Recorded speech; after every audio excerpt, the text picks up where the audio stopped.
Hi, I'm Justin D'Amelio from StogaFilm, and I'm here to tell you that you are not alone. You may feel like this school is big and you are small. I've put together tips and tricks to help us all make this seemingly endless trip go a little smoother.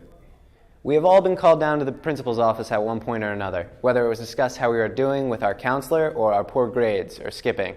It has happened to all of us. Some of us to a point of stress that when the phone rings in class, we sweat. Well, stress no more.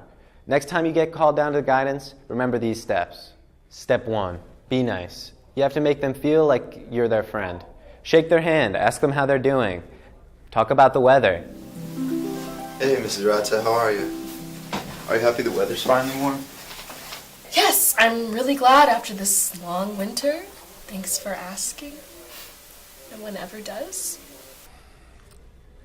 This was a really good entrance. He opened up with a firm handshake and then opened a false rapport by asking how he feels about it getting warm out.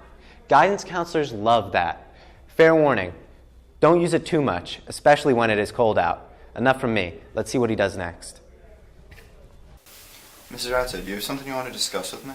Oh, yes. I was going to ask you how your college search is going, but since you're clearly a well-rounded human being, I'm just going to assume that you've already applied to all the colleges you want to and got accepted. That's right.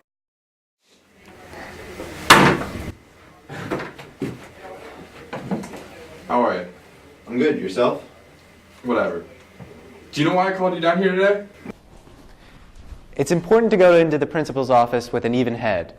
You may know why they called you down, but you have to pretend you have no idea. No, sir. Well, apparently, you skipped all your TV classes again. And attendance has you in school. Honesty is the best policy in the boiler room. Let's shift gears and talk about senior privileges.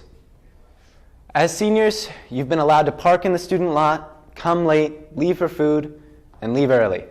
These seem glorious, but here are a few tips to making the most out of your privileges. To park on your do not drive day, put your parking pass face down on top of your dashboard in your locked car. Passers-by will likely believe that this was an accident and no one would park that confidently if they didn't belong. Also, try registering the car you're not going to drive on the parking permit form. They can't check for a name attached to a plate they don't have in their system. A combination of these are lethal. Another good tactic is parking all the way against the wall of the baseball field so they can't see your pass. Most students also fail to realize that the people who work the front desk will let you into the building up until 8:09 for first free privileges, as well as 12:50 with lunch privileges. No matter who it is, if you run in and act like you're out of energy, they will sympathetically have to let you pass. The due date for extended experience is not until a week after. If you're 3 hours short, you still have time to go. There are a few things to avoid if you want to coast along and remain unnoticed. You'll need to keep your faces off Instagram Live and use Uber instead of catching a ride with a teacher. Can't talk about that shit, man. If you want to go to the cafeteria or go on a walk during class, now you can. You just need to at least pretend to walk in the supposed location. Stay out as long as you want, then just hold your stomach and look upset when you walk back in. Be careful to limit this trick though.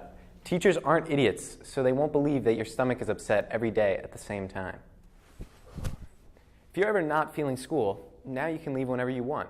Just make oatmeal in the cafeteria and bring it to class in your bag. And then when no one's looking, simply fill up your mouth, make a break for the trash can, and pretend you're spilling your guts. Participate in as many skip days as possible. Be safe though. Don't skip without parents' permission. It will result in a write-up, a call home, and parental disbelief. Be sure to join the Facebook group by senior year so you can vote on when to skip. Don't do it if the lights are out. Even if your brightness is all the way down, always keep it under your desk. If a teacher is walking by, push the phone into the underside of the desk. The screen is pressed to the wood, so there is no sign of light, and no sign of the phone unless the teacher bends down to the ground and looks up. So what did we learn here today? We learned to hide your color on your do not drive day, be the guidance counselor's friend, and be honest with principals. There is a minute period after second bell rings where privileges are still valid. Extended experience isn't due until a week after admin claims. We learned to stay off Instagram Live and out of teachers' vehicles. Fake vomit if you want to skip, vote on and participate in skip days, push your phone into the desk to not get caught, and these simple tricks are the key to surviving Conestoga with your sanity intact. And I hope you'll pass this along to your friends and family to learn from our guide.